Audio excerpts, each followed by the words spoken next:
parents avaient un office de poste, étaient responsables d'un office de poste. Puis depuis toute petite, j'ai su que je voulais faire aussi ça. Donc du coup, j'étais contente de pouvoir rentrer à la poste en 1990. Puis j'ai beaucoup aimé mon métier. Ça me manque maintenant de ne plus voir autant de personnes. Je faisais énormément de ski, ce qui me manque énormément maintenant. C'est compliqué avec le souffle. Quand je monte à plus de 2000, je sens que j'ai vraiment de la peine à respirer. Alors ça a commencé parce que je toussais énormément. Et puis je suis allée consulter mon médecin et pensant que j'avais une bronchite, mais toujours la même chose, la toux. Elle n'a pas passé.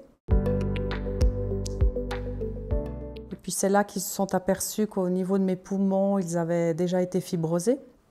Suite à ça, elle m'a dit qu'il fallait consulter chez un pneumologue. Donc là, on fait plein de tests pulmonaires. Puis c'est là qu'elle a vu que j'avais une fibrose pulmonaire idiopathique. Et puis après, elle m'a envoyée chez un professeur pneumologue. Et puis j'ai été hospitalisée pendant 1 semaine. Ils m'ont opéré des poumons. Et suite à ça, mon pneumologue m'a dit chez vous, il y a une autre maladie. On m'a déclaré que j'avais la sclérodermie systémique, en plus de cette fibrose pulmonaire. La sclérodermie, elle attaque tous les organes internes. Donc, que ce soit le cœur, l'œsophage, les reins, les poumons surtout, etc. Chez moi, on est parti d'une fibrose pulmonaire idiopathique sans savoir. Et après des examens, on a trouvé qu'elle était liée à la sclérodermie systémique. Avec ça, on a aussi le syndrome de Raynaud. Donc, le syndrome de Raynaud, c'est qu'on a les mains qui réagissent au froid et au stress, qui deviennent bleues, voire mauves, violettes. Et chez moi, je me souviens, à la poste, j'avais souvent les mains un peu bleutées comme ça, mais je ne m'étais pas plus posé de questions à l'époque. Mais c'est maintenant, en réfléchissant, que je me dis, ben, le syndrome, il était déjà là à l'époque, mais il y a peut-être, je ne sais pas, 10-15 ans passés. Quand la première pneumologue m'a dit que j'avais la fibrose pulmonaire idiopathique, quand on est rentré dans la voiture au retour, je ne parlais pas tellement. Puis ben voilà, là, qu'est-ce qu'on fait? On va sur Google, regarder les infos, puis là, on prend peur parce que l'espérance de vie, elle n'est pas énorme dans une fibrose pulmonaire idiopathique. Hein. On peut la stabiliser, mais on ne peut pas la soigner. J'ai été plongée dans une abysse sans fond. C'est vraiment le trou noir où il n'y avait pas de fond. Ben, il faut l'assimiler, ça, psychologiquement. Hein. Tout de suite, Jacques m'a dit « T'inquiète pas, il y a des solutions à tout, il ne faut pas t'inquiéter ».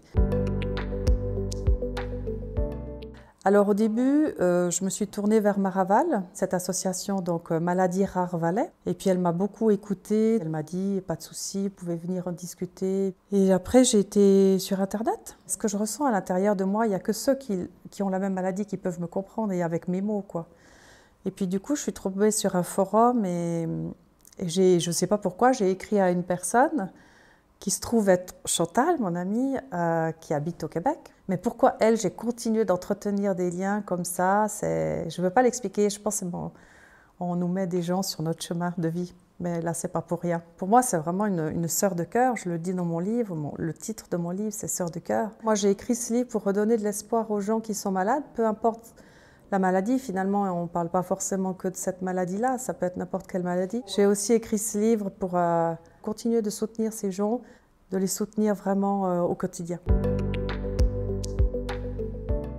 Dans mes 2 derniers rendez-vous que j'ai faits, les examens, ils étaient stables.